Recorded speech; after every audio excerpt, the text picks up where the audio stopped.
Chapter 13. A Slice of Humble Pie. "I am very much afraid, Mrs. Doctor dear," said Susan, who had been on a pilgrimage to the station with some choice bones for Dog Monday, "that something terrible has happened. Whiskers-on-the-Moon came off the train from Charlottetown, and he was looking pleased. I do not remember that I ever saw him with a smile on in public before. Of course, he may have just been getting the better of somebody in a cattle deal, but I have an awful presentiment that the Huns have broken through somewhere." Perhaps Susan was unjust in connecting Mr. Pryor's smile with the sinking of the Lusitania, news of which circulated an hour later when the mail was distributed, but the Glen boys turned out that night in a body and broke all his windows in a fine frenzy of indignation over the Kaiser's doing. "I do not say they did right, and I do not say they did wrong," said Susan when she heard of it, "but I will say that I wouldn't have minded throwing a few stones myself. One thing is certain. Whiskers-on-the-Moon said in the post office the day the news came, in the presence of witnesses, that folks who could not stay at home after they had been warned deserved no better fate. Norman Douglas is fairly foaming at the mouth over it all. If the devil doesn't get those men who sunk the Lusitania, then there is no use in there being a devil," he was shouting in Carter's store last night. Norman Douglas always has believed that anybody who opposed him was on the side of the devil, but a man like that is bound to be right once in a while. Bruce Meredith is worrying over the babies who were drowned, and it seems he prayed for something very special last Friday night and didn't get it, and was feeling quite disgruntled over it. But when he heard about the Lusitania, he told his mother that he understood now why God hadn't answered his prayer. He was too busy attending to the souls of all the people who went down on the Lusitania.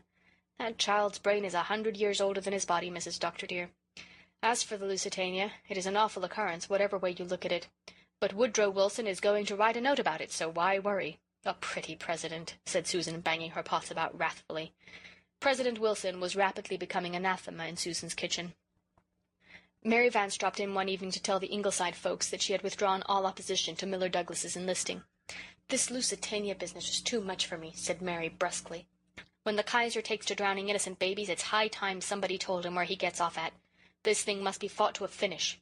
It's been soaking into my mind slow, but I'm on now. So I up and told Miller he could go as far as I was concerned.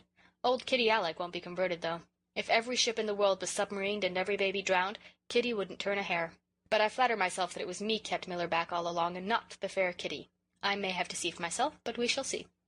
They did see. The next Sunday Miller Douglas walked into the Glen church beside Mary Vance in khaki, and Mary was so proud of him that her white eyes fairly blazed. Joe Milgrave, back under the gallery, looked at Miller and Mary, and then at Miranda Pryor, and sighed so heavily that everyone within a radius of 3 pews heard him and knew what his trouble was. Walter Blythe did not sigh, but Rilla, scanning his face anxiously, saw a look that cut into her heart. It haunted her for the next week and made an undercurrent of soreness in her soul, which was externally being harrowed up by the near approach of the Red Cross concert and the worries connected therewith. The Reese cold had not developed into whooping cough, so that tangle was straightened out, but other things were hanging in the balance. And on the very day before the concert came a regretful letter from Mrs. Channing, saying that she could not come to sing. Her son, who was in Kingsport with his regiment, was seriously ill with pneumonia, and she must go to him at once. The members of the concert committee looked at each other in blank dismay. What was to be done? "This comes of depending on outside help," said Olive Kirk disagreeably. "We must do something," said Rilla, too desperate to care for Olive's manner. "We've advertised the concert everywhere, and crowds are coming. There's even a big party coming out from town. And we were short enough of music as it was. We must get someone to sing in Mrs. Channing's place." "I don't know who you can get at this late date," said Olive. "Irene Howard could do it, but it is not likely she will after the way she was insulted by our society." "How did our society insult her?" asked Rilla in what she called her cold pale tone. Its coldness and pallor did not daunt Olive. "You insulted her," she answered sharply. "Irene told me all about it. She was literally broken-hearted. You told her never to speak to you again, and Irene told me she simply could not imagine what she had said or done to deserve such treatment. That was why she never came to our meetings again, but joined in with the Lowbridge Red Cross. I do not blame her in the least, and I, for one, will not ask her to lower herself by helping us out of this scrape." "You don't expect me to ask her," giggled Amy McAllister, the other member of the committee. "Irene and I haven't spoken for 100 years. Irene is always getting insulted by somebody. But she is a lovely singer, I'll admit that, and people would just as soon hear her as Mrs. Channing." "It wouldn't do any good if you did ask her," said Olive significantly. "Soon after we began planning this concert back in April, I met Irene in town one day and asked her if she wouldn't help us out. She said she'd love to, but she really didn't see how she could when Rilla Blythe was running the program, after the strange way Rilla had behaved to her. So there it is, and here we are, and a nice failure our concert will be." Rilla went home and shut herself up in her room, her soul in a turmoil. She would not humiliate herself by apologizing to Irene Howard. Irene had been as much in the wrong as she had been, and she had told such mean, distorted versions of their quarrel everywhere, posing as a puzzled, injured martyr. Rilla could never bring herself to tell her side of it. The fact that a slur at Walter was mixed up in it tied her tongue. So most people believed that Irene had been badly used, except a few girls who had never liked her and sided with Rilla. And yet the concert over which she had worked so hard was going to be a failure. Mrs. Channing's 4 solos were the feature of the whole program. "Miss Oliver, what do you think about it?" she asked in desperation. "I think Irene is the one who should apologize," said Miss Oliver, "but unfortunately my opinion will not fill the blanks in your program." "If I went and apologized meekly to Irene, she would sing, I am sure," sighed Rilla. "She really loves to sing in public. But I know she'll be nasty about it. I feel I'd rather do anything than go. I suppose I should go. If Jem and Jerry can face the Huns, surely I can face Irene Howard and swallow my pride to ask a favor of her for the good of the Belgians.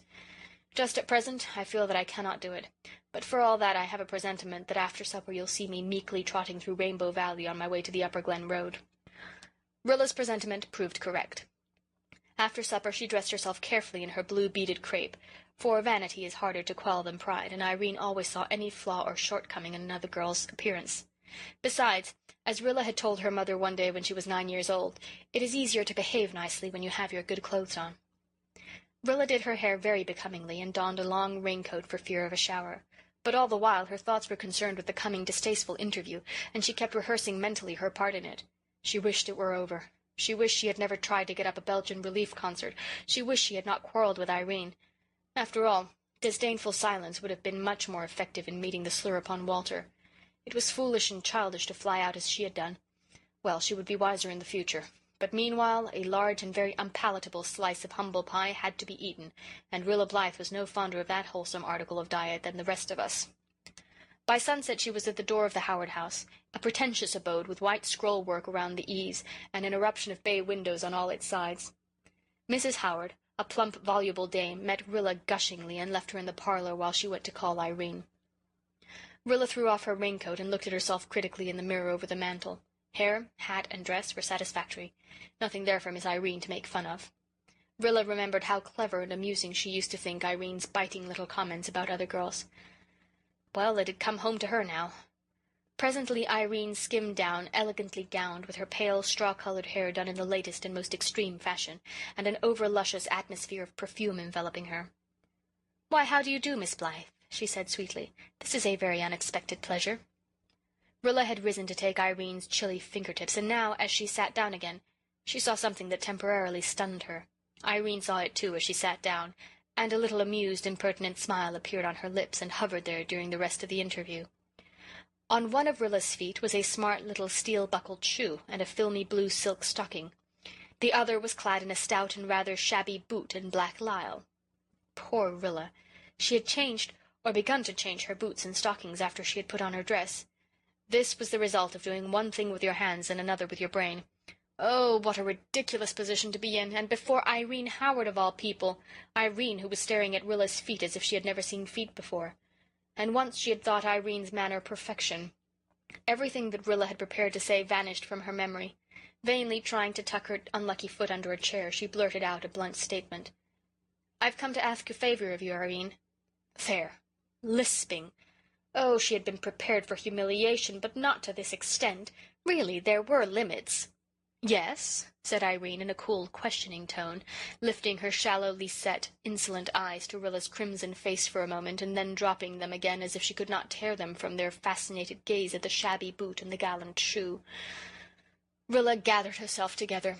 She would not lisp. She would be calm and composed. "Mrs. Channing cannot come because her son is ill in Kingsport, and I have come on behalf of the committee to ask you if you will be so kind as to sing for us in her place." Rilla enunciated every word so precisely and carefully that she seemed to be reciting a lesson. "It's something of a fiddler's invitation, isn't it?" said Irene, with one of her disagreeable smiles. "Olive Kirk asked you to help when we first thought of the concert, and you refused," said Rilla. "Why, I could hardly help then, could I?" asked Irene plaintively. "After you ordered me never to speak to you again? It would have been very awkward for us both, don't you think?" "Now for the humble pie." "I want to apologize to you for saying that, Irene," said Rilla steadily. "I should not have said it, and I have been very sorry ever since. Will you forgive me?" "And sing at your concert?" said Irene sweetly and insultingly. "If you mean," said Rilla miserably, "that I would not be apologizing to you if it were not for the concert, perhaps that is true. But it is also true that I have felt ever since it happened that I should not have said what I did, and that I have been sorry for it all winter. That is all I can say. If you feel you can't forgive me, I suppose there is nothing more to be said." "Oh, Rilla, dear, don't snap me up like that," pleaded Irene. "Of course I'll forgive you, though I did feel awfully about it. How awfully I hope you'll never know. I cried for weeks over it, and I hadn't said or done a thing." Rilla choked back a retort. After all, there was no use in arguing with Irene, and the Belgians were starving. "Don't you think you can help us with the concert?" she forced herself to say. Oh, if only Irene would stop looking at that boot! Rilla could just hear her giving Olive Kirk an account of it. "I don't see how I really can at the last moment like this," protested Irene. "There isn't time to learn anything new." "Oh, you have lots of lovely songs that nobody in the Glen ever heard before," said Rilla, who knew Irene had been going to town all winter for lessons, and that this was only a pretext. "They will all be new down there." "But I have no accompanist," protested Irene. "Una Meredith can accompany you," said Rilla. "Oh, I couldn't ask her," sighed Irene. "We haven't spoken since last fall. She was so hateful to me the time of our Sunday school concert that I simply had to give her up." Dear, dear, was Irene at feud with everybody? As for Una Meredith being hateful to anybody, the idea was so farcical that Rilla had much ado to keep from laughing in Irene's very face. "Miss Oliver is a beautiful pianist and can play any accompaniment at sight," said Rilla, desperate. "She will play for you, and you could run over your songs easily tomorrow evening at Ingleside before the concert." "But I haven't anything to wear. My new evening dress isn't home from Charlottetown yet, and I simply cannot wear my old one at such a big affair. It is too shabby and old-fashioned." "Our concert," said Rilla slowly, "is in aid of Belgian children who are starving to death. Don't you think you could wear a shabby dress once for their sake, Irene?" "Oh, don't you think those accounts we get of the conditions of the Belgians are very much exaggerated?" said Irene. "I'm sure they can't be actually starving, you know, in the 20th century. The newspapers always colour things so highly." Rilla concluded that she had humiliated herself enough. There was such a thing as self-respect. No more coaxing, concert or no concert. She got up, boot and all. "I am sorry you can't help us, Irene, but since you cannot, we must do the best we can." Now this did not suit Irene at all. She desired exceedingly to sing at that concert, and all her hesitations were merely by way of enhancing the boon of her final consent. Besides, she really wanted to be friends with Rilla again. Rilla's whole-hearted, ungrudging adoration had been very sweet incense to her, and Ingleside was a very charming house to visit, especially when a handsome college student like Walter was home. She stopped looking at Rilla's feet. "Rilla, darling, don't be so abrupt. I really want to help you if I can manage it. Just sit down and let's talk it over." "I'm sorry, but I can't. I have to be home soon. Jims has to be settled for the night, you know." "Oh, yes, the baby you are bringing up by the book. It's perfectly sweet of you to do it when you hate children so. How cross you were just because I kissed him. But we'll forget all that and be chums again, won't we? Now, about the concert. I dare say I can run into town on the morning train after my dress, and out again on the afternoon one in plenty of time for the concert, if you'll ask Miss Oliver to play for me. I couldn't. She's so dreadfully haughty and supercilious that she simply paralyzes poor little me." Rilla did not waste time or breath defending Miss Oliver. She coolly thanked Irene, who had suddenly become very amiable and gushing, and got away. She was very thankful the interview was over, but she knew now that she and Irene could never be the friends they had been. Friendly, yes, but friends, no. Nor did she wish it. All winter she had felt under her other and more serious worries a little feeling of regret for her lost chum. Now it was suddenly gone. Irene was not, as Mrs. Elliot would say, of the race that knew Joseph. Rilla did not say or think that she had outgrown Irene. Had the thought occurred to her, she would have considered it absurd when she was not yet 17, and Irene was 20. But it was the truth. Irene was just what she had been a year ago, just what she would always be. Rilla Blythe's nature in that year had changed and matured and deepened. She found herself seeing through Irene with a disconcerting clearness, discerning under all her superficial sweetness her pettiness, her vindictiveness, her insincerity, her essential cheapness. Irene had lost forever her faithful worshipper. But not until Rilla had traversed the Upper Glen Road and found herself in the moon-dappled solitude of Rainbow Valley did she fully recover her composure of spirit. Then she stopped under a tall wild plum that was ghostly white and fair in its misty spring bloom, and laughed. "There is only one thing of importance just now, and that is that the Allies win the war," she said aloud. "Therefore it follows, without dispute, that the fact that I went to see Irene Howard with odd shoes and stockings on is of no importance whatever. Nevertheless, I, Bertha Marilla Blythe, swear solemnly with the moon as witness," Rilla lifted her hand dramatically to the said moon, "that I will never leave my room again without looking carefully at both my feet." End of chapter 13.